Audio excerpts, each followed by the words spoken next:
The Secret of the Growing Gold by Bram Stoker. When Margaret Delandre went to live at Brent's Rock, the whole neighbourhood awoke to the pleasure of an entirely new scandal. Scandals in connection with either the Delandre family or the Brents of Brent's Rock were not few, and if the secret history of the county had been written in full, both names would have been found well represented.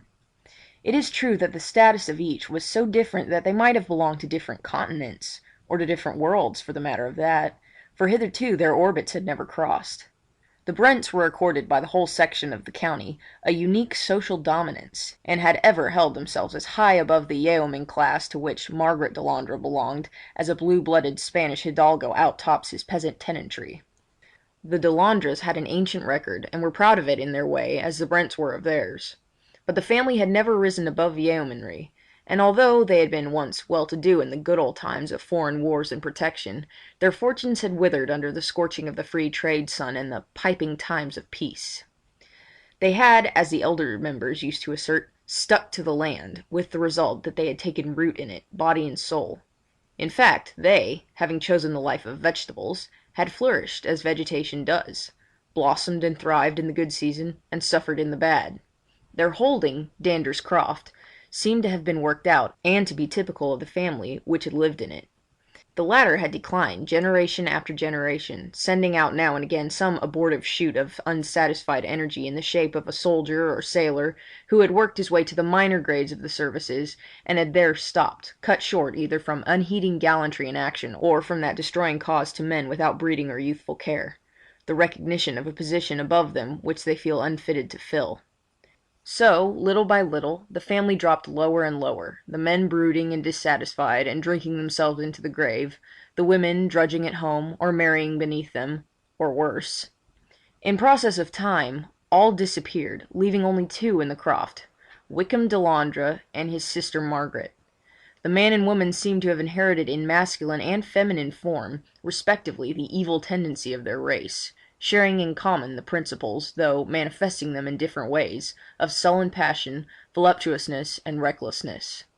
The history of the Brents had been something similar, but showing the causes of decadence in their aristocratic and not their plebeian forms. They, too, had sent their shoots to the wars, but their positions had been different, and they had often attained honour, for without flaw they were gallant, and brave deeds were done by them before the selfish dissipation which marked them had sapped their vigour.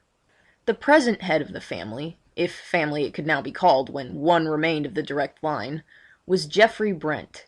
He was almost a type of worn-out race, manifesting in some ways its most brilliant qualities, and in others its utter degradation. He might be fairly compared with some of those antique Italian nobles whom the painters have preserved to us with their courage, their unscrupulousness, their refinement of lust and cruelty, the voluptuary actual with the fiendish potential. He was certainly handsome, with that dark, aquiline, commanding beauty which women so generally recognize as dominant. With men he was distant and cold, but such a bearing never deters womankind. The unscrutable laws of sex are so arranged that even a timid woman is not afraid of a fierce and haughty man. And so it was that there was hardly a woman of any kind or degree who lived within view of Brent's Rock who did not cherish some form of secret admiration for the handsome wastrel. The category was a wide one, for Brent's Rock rose up steeply from the midst of a level region, and for a circuit of 100 miles it lay on the horizon, with its high old towers and steep roofs cutting the level edge of wood and hamlet and far scattered mansions. So long as Geoffrey Brent confined his dissipations to London and Paris and Vienna, anywhere out of sight and sound of his home, opinion was silent. It is easy to listen to far-off echoes unmoved, and we can treat them with disbelief, or scorn, or disdain, or whatever attitude of coldness may suit our purpose.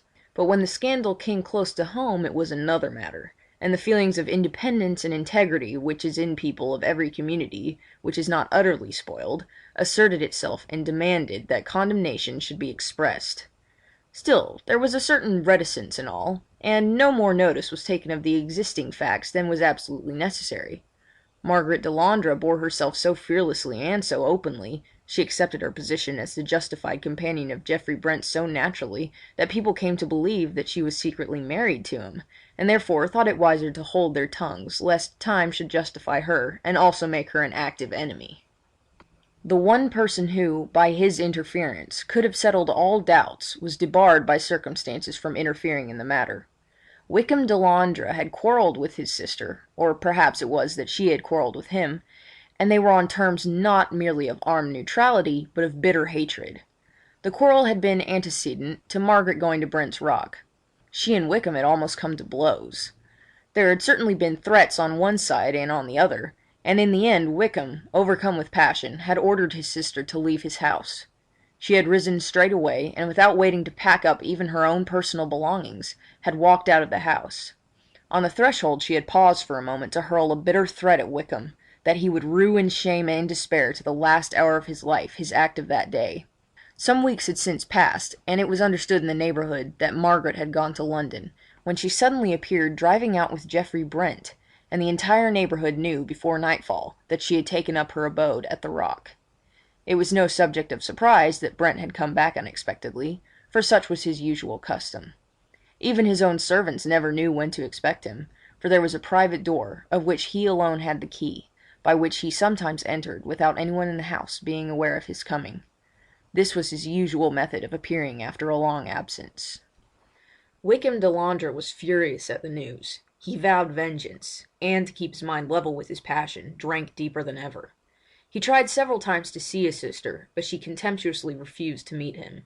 He tried to have an interview with Brent, and was refused by him also. Then he tried to stop him in the road, but without avail, for Geoffrey was not a man to be stopped against his will. Several actual encounters took place between the two men, and many more were threatened and avoided. At last, Wykham Delandre settled down to a morose, vengeful acceptance of the situation. Neither Margaret nor Geoffrey was of a pacific temperament, and it was not long before there began to be quarrels between them. One thing would lead to another, and wine flowed freely at Brent's Rock. Now and again the quarrels would assume a bitter aspect, and threats would be exchanged in uncompromising language that fairly awed the listening servants. But such quarrels generally ended where domestic altercations do, in reconciliation, and in a mutual respect for the fighting qualities proportionate to their manifestation. Fighting for its own sake is found by a certain class of persons, all the world over, to be a matter of absorbing interest, and there is no reason to believe that domestic conditions minimize its potency. Geoffrey and Margaret made occasional absences from Brent's Rock, and on each of these occasions Wykham Delandre also absented himself, but as he generally heard of the absence too late to be of any service, he returned home each time in a more bitter and discontented frame of mind than before. At last there came a time when the absence from Brent's Rock became longer than before. Only a few days earlier there had been a quarrel, exceeding in bitterness anything which had gone before. But this, too, had been made up, and a trip on the Continent had been mentioned before the servants. After a few days, Wykham Delandre also went away, and it was some weeks before he returned. It was noticed that he was full of some new importance, satisfaction, exaltation. They hardly knew how to call it. He went straight away to Brent's Rock and demanded to see Geoffrey Brent, and on being told that he had not yet returned, said, with a grim decision which the servants noted, "I shall come again. My news is solid. It can wait," and turned away. Week after week went by, and month after month, and then there came a rumour, certified later on, that an accident had occurred in the Zermatt Valley. Whilst crossing a dangerous pass, the carriage containing an English lady and the driver had fallen over a precipice, the gentleman of the party, Mr. Geoffrey Brent, having been fortunately saved, as he had been walking up the hill to ease the horses. He gave information, and a search was made. The broken rail, the excoriated roadway, the marks where the horses had struggled on the decline before finally pitching over into the torrent, all told the sad tale. It was a wet season, and there had been much snow in the winter, so that the river was swollen beyond its usual volume, and the eddies of the stream were packed with ice. All search was made, and finally the wreck of the carriage and the body of one horse were found in an eddy of the river. Later, the body of the driver was found on the sandy, torrent-swept waste near Tash, but the body of the lady, like that of the other horse, had quite disappeared, and was, what was left of it by that time, whirling amongst the eddies of the Rhone on its way down to the Lake of Geneva. Wykham Delandre made all the inquiries possible, but could not find any trace of the missing woman. He found, however, in the books of the various hotels the name of Mr. and Mrs. Geoffrey Brent, and he had a stone erected at Zermatt to his sister's memory, under her married name, and a tablet put up in the church at Bretton, the parish in which both Brent's Rock and Dander's Croft were situated. There was a lapse of nearly a year after the excitement of the matter had worn away, and the whole neighbourhood had gone on its accustomed way. Brent was still absent, and Delandre more drunken, more morose, and more revengeful than before. Then there was a new excitement. Brent's Rock was being made ready for a new mistress. It was officially announced by Geoffrey himself, in a letter to the vicar, that he had been married some months before to an Italian lady, and that they were then on their way home. Then a small army of workmen invaded the house, and hammer and plane sounded, and a general air of size and paint pervaded the atmosphere. One wing of the old house, the south, was entirely redone, and then the great body of the workmen departed, leaving only materials for the doing of the old hall when Geoffrey Brent should have returned, for he had directed that the decoration was only to be done under his own eyes. He had brought with him accurate drawings of a hall in the house of his bride's father, for he wished to reproduce for her the place to which she had been accustomed.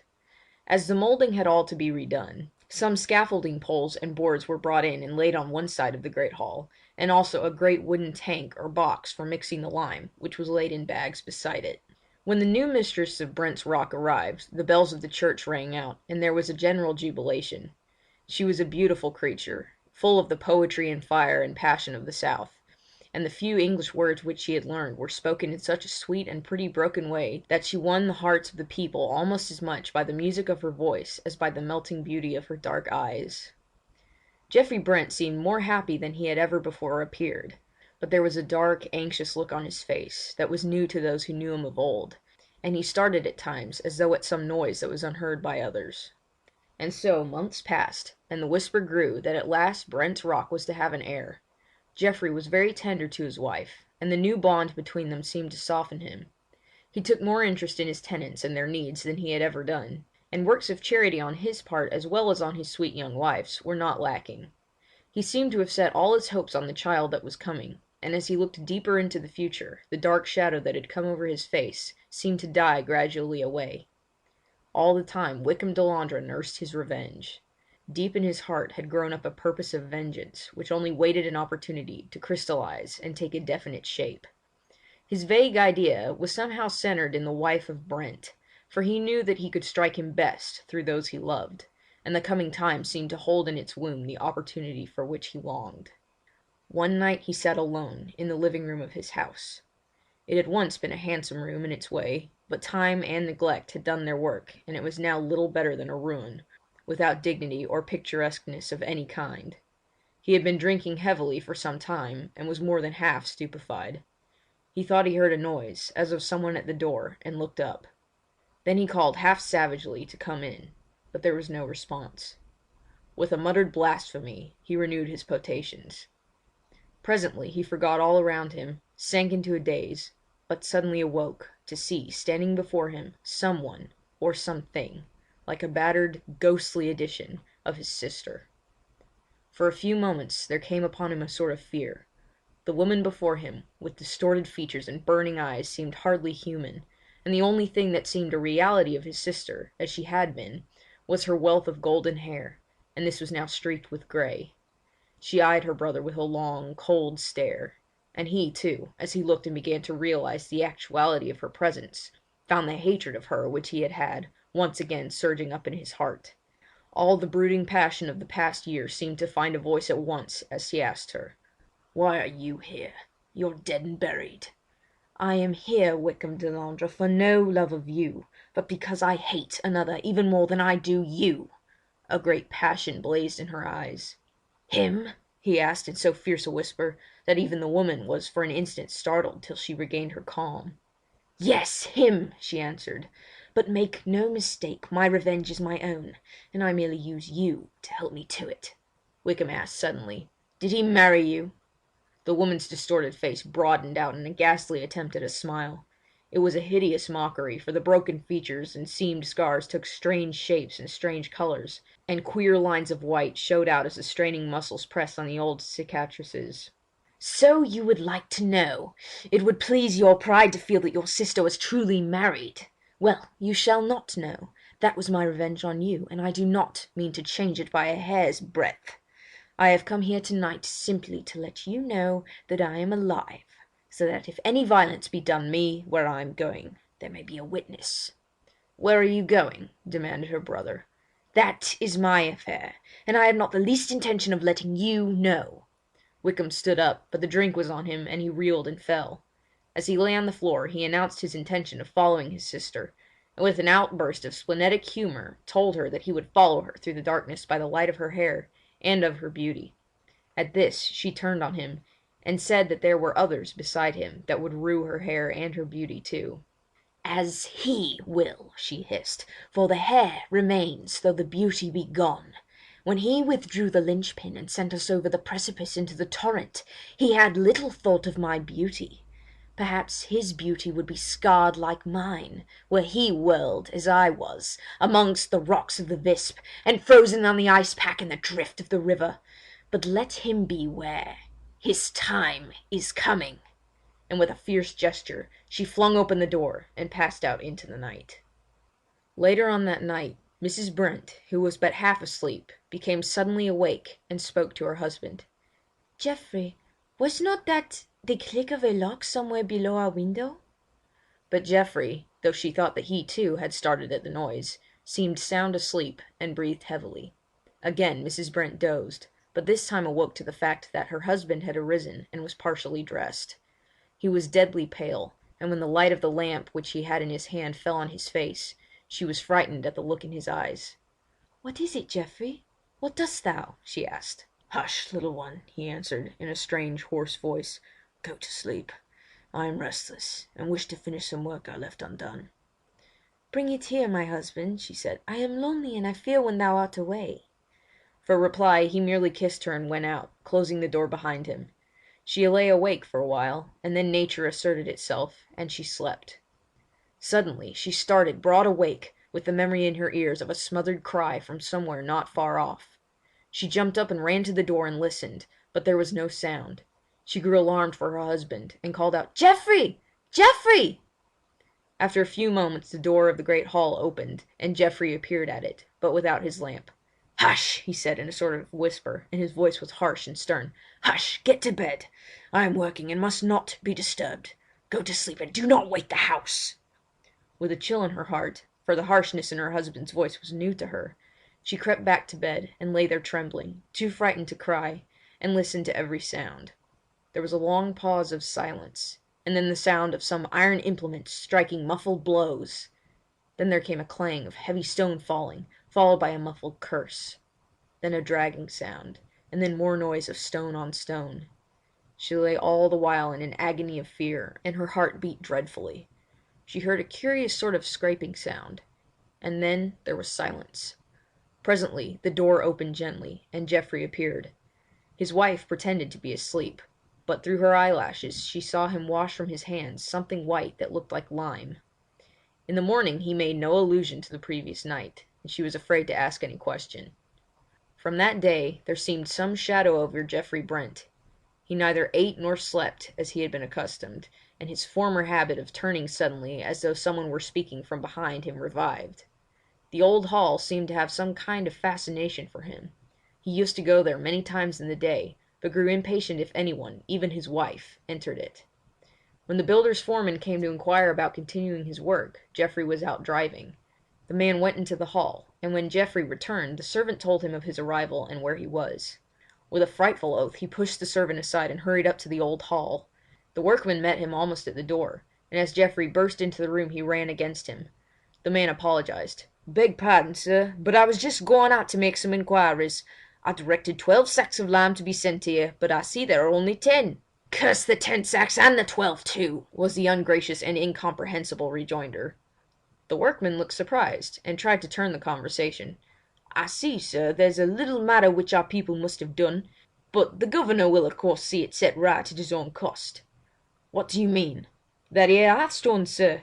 Some idiot must have put a scaffold pole on it and cracked it right down the middle, and it's thick enough you'd think to stand anything." Geoffrey was silent for quite a minute, and then said in a constrained voice, and with much gentler manner, "Tell your people that I am not going on with the work in the hall at present. I want to leave it as it is for a while longer." "All right, sir. I'll send up a few of our chaps to take away these poles and lime bags and tidy the place up a bit.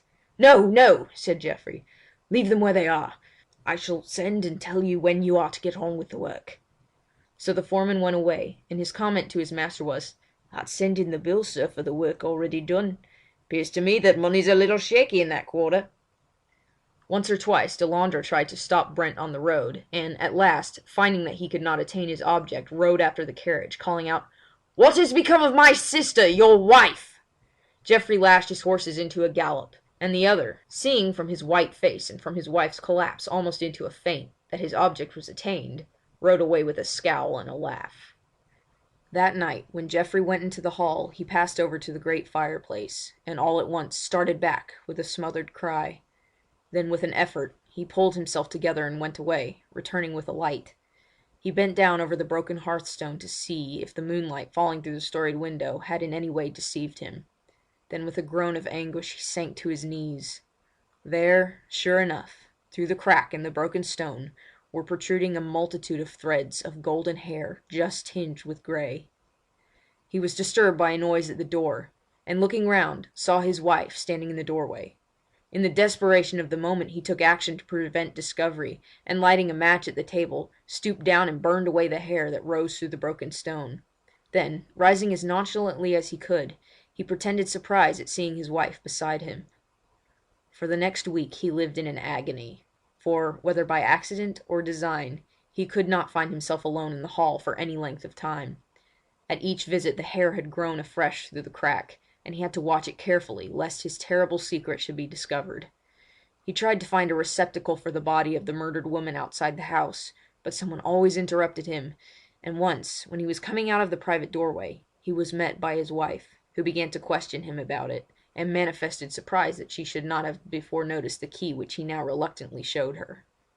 Geoffrey dearly and passionately loved his wife, so that any possibility of her discovering his dread secrets, or even of doubting him, filled him with anguish, and after a couple of days had passed, he could not help coming to the conclusion that, at least, she suspected something. That very evening she came into the hall after her drive, and found him there sitting moodily by the deserted fireplace. She spoke to him directly. "Geoffrey, I have been spoken to by that fellow Delandre, and he says horrible things. He tells me that a week ago his sister returned to his house, the wreck and ruin of her former self, with only her golden hair as of old, and announced some fell intention. He asked me where she is. And oh, Geoffrey, she is dead! She is dead! So how can she have returned? I am in dread, and I know not where to turn." For answer, Geoffrey burst into a torrent of blasphemy which made her shudder. He cursed Delandre and his sister and all their kind, and in especial he hurled curse after curse on her golden hair. "Oh, hush, hush!" she said, and was then silent, for she feared her husband when she saw the evil effect of his humour. Geoffrey, in the torrent of his anger, stood up and moved away from the hearth, but suddenly stopped as he saw a new look of terror in his wife's eyes.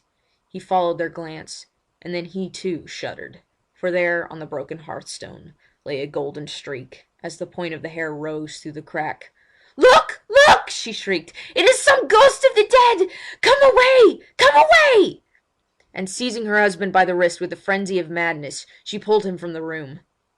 That night she was in a raging fever. The doctor of the district attended her at once, and special aid was telegraphed for to London. Geoffrey was in despair, and in his anguish at the danger of his young wife almost forgot his own crime and its consequences. In the evening the doctor had to leave to attend to others, but he left Geoffrey in charge of his wife. His last words were, "Remember, you must humour her till I come in the morning, or till some other doctor has her case in hand. What you have to dread is another attack of emotion. See that she is kept warm. Nothing more can be done." Late in the evening, when the rest of the household had retired, Geoffrey's wife got up from her bed and called to her husband. "Come," she said, "come to the old hall. I know where the gold comes from. I want to see it grow." Geoffrey would fain have stopped her, but he feared for her life or reason on the one hand, and lest in a paroxysm she should shriek out her terrible suspicion, and seeing that it was useless to try and prevent her, wrapped a warm rug about her, and went with her to the old hall. When they entered, she turned and shut the door and locked it. "We want no strangers amongst us three tonight," she whispered with a wan smile. "We three? Nay, but we are two," said Geoffrey with a shudder. He feared to say more. "Sit here," said his wife as she put out the light. "Sit here by the hearth and watch the gold growing. The silver moonlight is jealous. See, it steals along the floor towards the gold. Our gold!" Geoffrey looked with growing horror, and saw that during the hours that had passed, the golden hair had protruded further through the broken hearthstone. He tried to hide it by placing his feet over the broken place, and his wife, drawing her chair beside him, leant over and laid her head on his shoulder. "Now do not stir, dear," she said. "Let us sit still and watch. We shall find the secret of the growing gold." He passed his arm round her and sat silent, and as the moonlight stole along the floor she sank to sleep. He feared to wake her, and so sat silent and miserable as the hours stole away. Before his horror-struck eyes the golden hair from the broken stone grew and grew, and as it increased, so his heart got colder and colder, till at last he had not power to stir, and sat with his eyes full of terror, watching his doom. In the morning, when the London doctor came, neither Geoffrey nor his wife could be found. Search was made in all the rooms, but without avail. As a last resource, the great door of the old hall was broken open, and those who entered saw a grim and sorry sight. There, by the deserted hearth, Geoffrey Brent and his young wife sat cold and white and dead. Her face was peaceful, and her eyes were closed in sleep, but his face was a sight that made all who saw it shudder, for there was on it a look of unutterable horror. The eyes were open and stared glassily at his feet, which were twined with tresses of golden hair, streaked with grey, which came through the broken hearthstone. End of The Secret of the Growing Gold. Recording by Haley Flagg of Texas.